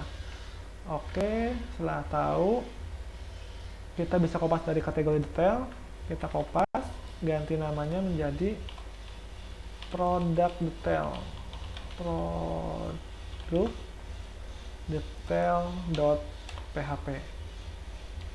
Kita save. Nah, kita tinggal sesuaikan dengan yang ada di produk ini. Nah, karena kita header nggak usah dipakai, kita cuma butuh kontainer ini. Kita kopas kontainernya aja, kita buka lagi ke produk detail, yang lainnya kita hapus, cuma section kontennya aja. Setelah itu kita kopas.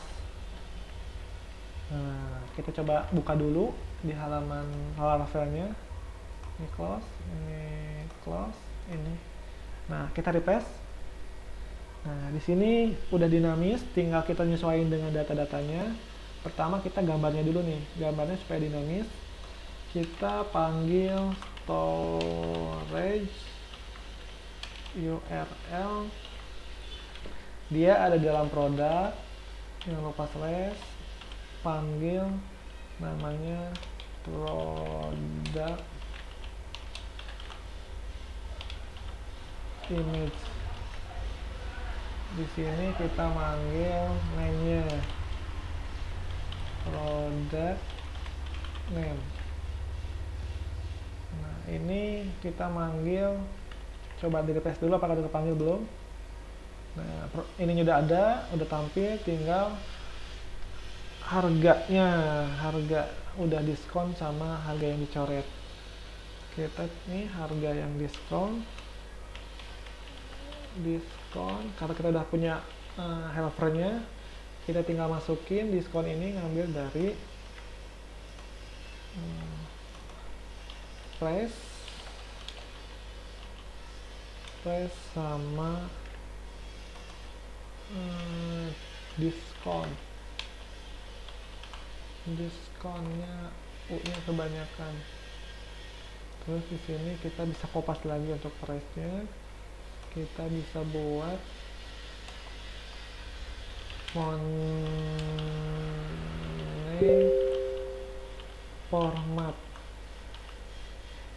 Kita bisa masukin. Setelah itu kita juga bisa diskonnya berapa. Di sini masukin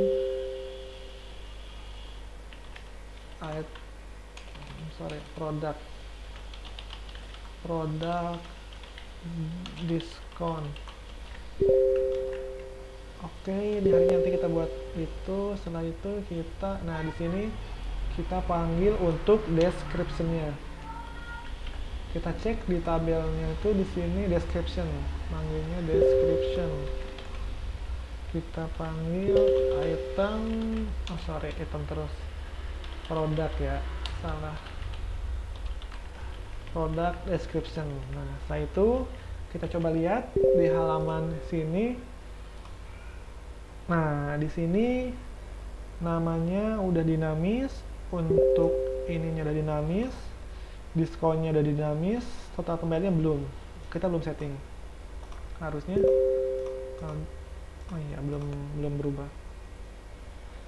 Nah, sampai produk dulu, kita coba cek di Notion-nya. Produk udah.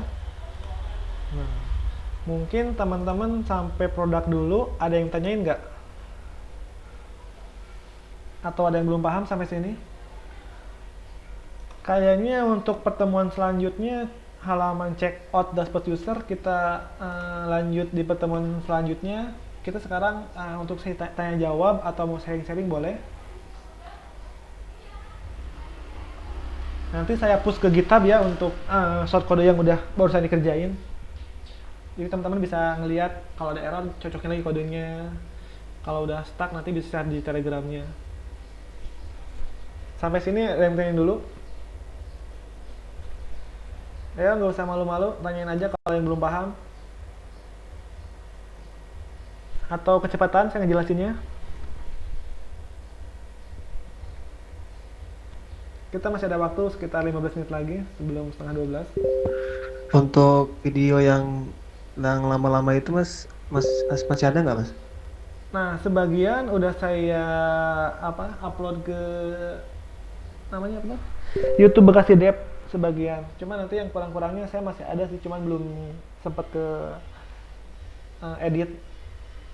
Nanti bisa cek ke Bekasi Dev untuk YouTube yang dari awal sampai pertemuan berapa terakhir tuh.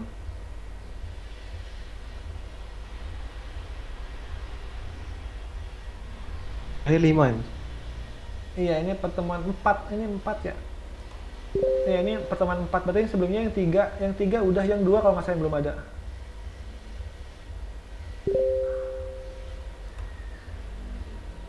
Oh iya ada mas. Oke, nanti saya yang sekarang pun nanti saya upload ke YouTube-nya juga kalau udah diedit. Tapi kadang kan panjang tuh, sekitar 2 jam. Kadang males juga uploadnya. Toh yang lihatnya juga terlalu ini. Ya untuk investasi mas. Iya, iya. Mungkin kalau ada yang belum paham atau yang mau tanyain dulu seputar Laravel, mau seputar materi yang sekarang apa di luar itu boleh juga. Bisa saya jawab, saya bantu jawab. Atau seputar freelance.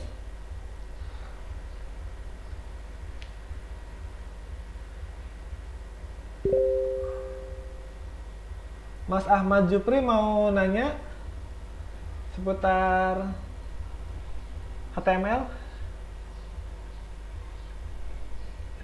Kang mau nanya Kang? Oh, udah ya, siap, mantap. Yang lain, Mas Rahmat mau tanyain? Mumpung ada waktu, nanti kalau udah close nanti bingung mau nanya apa. Masih belum bang.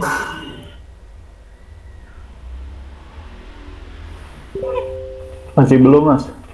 Masih terus, oke. Mungkin nih ada waktu sekitar 13 menit lagi, mau sharing seputar apa nih? Yang bosan kan udah takutnya udah enak sama codingnya. Mungkin sharing seputar freelance saja kali ya. Boleh Mas, boleh. Oke, saya sharing aja. Sebelumnya apa dapat freelance tuh ya kebanyakan tuh kalau nggak nambah fitur apa proyek skripsi member di BWA gitu. Nah sekarang ini apa market saya atau klien saya tuh agak lebih meningkat gitu, yang tadinya perorangan sekarang dapat ke apa namanya perusahaan gitu.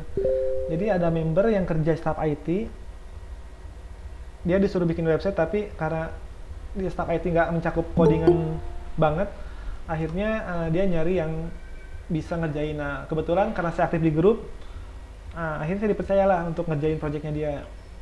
Saya pun karena belum ada pengalaman di apa freelance perusahaan ya, ya udah saya ngikutin aja ternyata gimana. Ternyata di luar dugaan gitu. Kalau yang tadinya perorangan cuman ya udah bikin misalnya bikin e-commerce pengerjaan 3 bulan pembayar sekian udah DP jadi gitu. Ternyata kalau di perusahaan tuh kita harus bikin apa SPK-nya dulu, invoice-nya dulu, nunggu dulu berapa hari pembayaran. Wah kayaknya lumayan juga. Cuman dari sana dapat banyak pelajaran gitu. Harus mempersiapkan, tahu nggak cuma ngoding doang, tapi pasti ditanya ini spek servernya gimana, mau nyimpen di mana, lebih detail lagi. Terus enaknya tuh pas project pertama itu kan kemarin tuh yang apartemen dia bikin sistem apa ya namanya tuh, sistem penerimaan barang. Nah karena yang pertama itu lancar, terus nggak ada kendala, akhirnya dia masih percaya tuh ada project lagi, nyuruh lagi ini masih mau nggak katanya ngerjain project cuman ya mirip-mirip lah yang tadinya penerimaan barang sekarang komponen unit gitu. Nah dari sana saya jadi tahu ternyata kalau kliennya perusahaan tuh kita harus nyiapin dulu kayak invoice, terus ya SPK tadi, terus kalau resiko kalau deadline-nya apa nggak sesuai kita kena penalti. Kalau yang perorangan kan masih bisa nego atau apa ya, maksudnya kita usahain, tapi kalau perusahaan udah di atas tanda tangan gitu udah kena penaltinya lumayan. Cuman dari segi harga pun ya saya pun belum tahu kisaran berapa nih untuk perusahaan, tapi minimal 3 kali lipat dari harga perorangan. Misalnya nih kalau perorangan skripsi itu kan 3 sampai 5, ya kalau untuk perusahaan kali 3 aja. Ngambilnya berapa? Itu pun tergantung kesulitannya. Kita bisa rinci dulu tuh, sebelum itu kan ada sistemnya namanya penawaran. Kita tawarin dulu, setelah pertama itu kan meeting dia mau buat apa. Setelah itu kita buat penawaran, ini loh fitur-fitur yang mau saya buat dengan budget sekian, harganya sekian. Nah kalau dia keberatan mungkin misalnya ini saya ngajuin sekitar 20 juta, terus dia wah kayaknya 20 juta berat mas, bisa kurangin nggak? Ya paling kita liatin aja nih dari fitur-fitur yang udah kita buat, mana yang mau dikurangin nih, mana yang urgent, mana yang nggak urgent, paling bisa ngurangin dari sana. Cuman selama ini sih karena mungkin perusahaannya lumayan apa ya, dia tuh biasanya setiap ada project tuh ada vendor dulu, maksudnya apa namanya, pitching tuh beberapa vendor yang ngajuin. Nah mungkin biasanya dia udah tahu kali budgetnya. Kalau perusahaan antar perusahaan kan mahal, kalau per orang kan lebih murah, makanya berapapun ajuin harga saya kebanyakan masuk selama di bawah harga vendornya yang lain. Mungkin itu sih pengalaman saya pertama apa sekarang freelance langsung ke perusahaan tuh.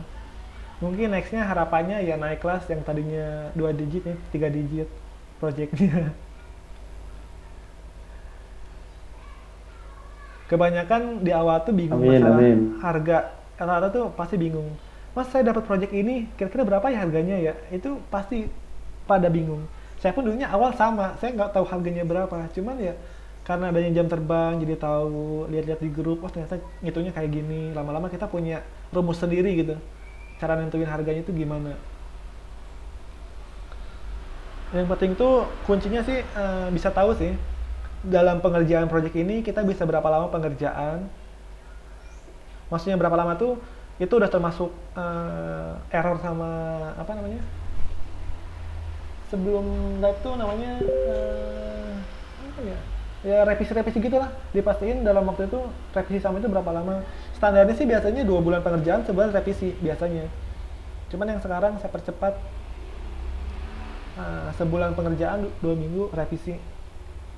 Soalnya toh proyeknya nggak terlalu jauh-jauh banget sama proyek yang sebelumnya, jadi bisa kehitungan. Nah dari sana kalau udah tahu berapa lama pengerjaan, tinggal dikaliin aja. Kita sehari biasa dibayar berapa? Misalnya nih sehari kita dibayar 300.000. Ya logikanya kalau kita pengen dibayar sehari 300.000 dikali sebulan 30 berapa? 9 juta misalnya, itu bisa jadi patokan gitu. Tapi tergantung kliennya siapa. Kalau kliennya yang biasa-biasa mungkin berat, tapi kalau kliennya udah perusahaan ya masih masuk lah. Hitungannya misalnya gajinya programmer rata-rata 6-8 juta per bulan, kalau ini bisa masuk, harusnya nggak ada masalah sih.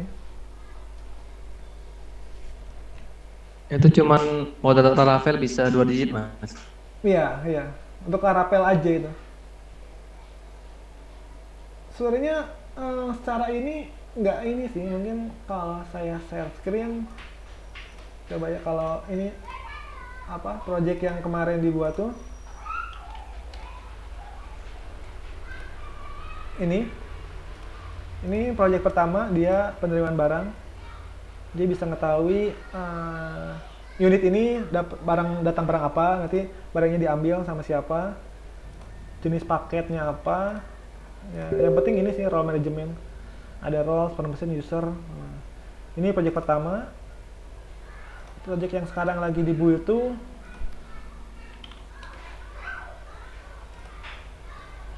nah, ini dia sama sih unit, cuman ini work order.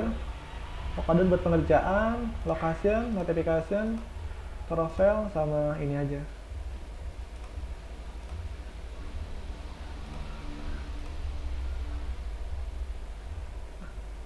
Template-nya mirip Tesla ya, Mas? Kalau yang tadi emang pakai Tesla. Tadi Tesla, yang kedua yang pakai SBA Admin 2. Ya, yang ada lah. Yang apa gratisan. Gratisan menghasilkan 2 digit ya, Mas? Nah, itu alhamdulillah ada pas sama kliennya yang cocok gitu.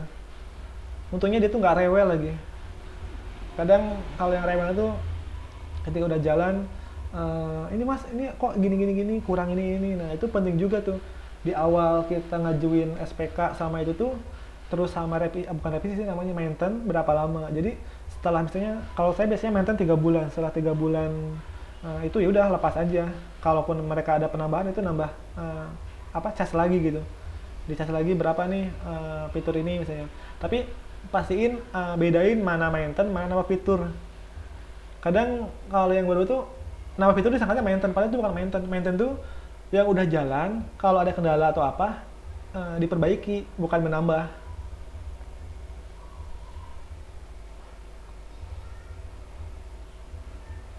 Mas pernah nyoba Upwork gak, Mas? Kayak Fiverr gitu, Upwork gitu, Mas?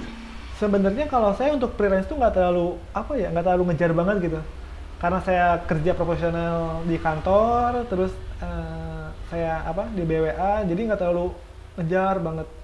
Kalau ada ya saya ambil, kalau nggak ada ya udah ngalir aja, nggak terlalu nyoba. Dulu pas liatin pasar freelance di Indo gitu, freelance.co.id apa gitu, kok harganya kok nggak masuk akal gitu, murah-murah banget gitu. Tapi kalau Upwork saya belum nyoba sih, saya nyadar dari segi bahasa saya nggak terlalu pinter atau nggak terlalu bisa bahasa luar, jadi udah saya mah yang relasi aja. Kalau ada relasi yang sekiranya ada kesempatan, dipastiin kesempatan itu saya ambil sebaik mungkin gitu.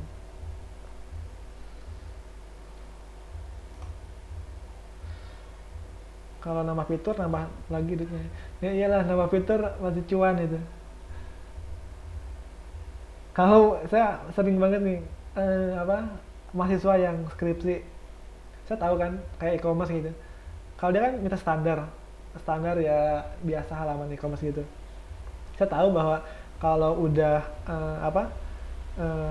skripsi itu udah pasti butuh report gitu. Di awal saya biarin aja.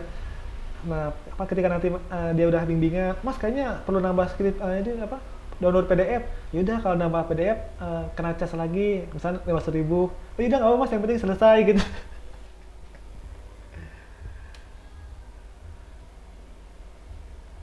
Bang, bagi waktu gimana tuh kerja juga sambil freelance? Sebenarnya kalau kita udah nge-manage waktu, misalnya nih udah tahu nih, wah kerjaan mah paling selesainya 2 sampai 3 jam. Sisanya bisa buat kerjain freelance-nya gitu. Tapi lebih fokusnya freelance itu sebenarnya enaknya malam kalau saya. Dari jam 7 sampai jam 10, luangin 3 jam untuk ngoding. Selain itu paling weekend, kalaupun ada ini. Masih ada yang kurang. Saya pun kadang masih nggak nyangka gitu bisa sampai tahap sekarang tuh bisa nyimbangin antara kerja sama BW aja udah bersyukur gitu. Kadang kan di grup tuh banyak banget yang nanya gini error atau apa. Sedangkan saya pun di kerjaan kadang error pasti ada juga. Cuman gimana secepat mungkin ngatasinnya sih. Jangan terlalu lama-lama di errornya itu, soalnya banyak nunggu error yang lain. Nanti kalau ini tergantung jam terbang sih. Lama-lama terbiasa juga ngebagi waktu antara kerja sama freelance. Yang pasti harus luangin waktunya lebih, effortnya lebih. Sering begadang nggak mas? Saya sekarang maksimal jam 11. Maksimal banget. Soalnya kan ada istri pasti ngomel. Depan laptop mulu atau depan ini mulu katanya. Bentar tanggung, nggak tanggung. Ya kalau nggak gitu pagi diusahain bangun lebih awal. Paginya kan pagi udah press tuh. Setelah sholat subuh langsung ngoding lagi. Kerja kan jam 8-an, jadi sampai jam 5 sampai jam 8 itu ada waktu untuk ngerjain juga. Nggak disaranin sih untuk begadang sebenarnya. Soalnya udah nggak press, mendingan pagi aja. Ya mas, 1 menit lagi, makasih banyak ilmunya. Oke, teman-teman mungkin itu aja ya yang selalu pakai Midran Bang untuk ngoding. Kalau untuk project skripsi udah pasti pakai Midran sih.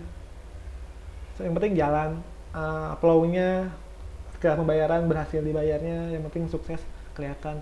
Toh yang lain nggak tahu ininya. Cuman kalau untuk production saya pun belum pernah coba gitu untuk pembayaran langsung, soalnya kendala di aduh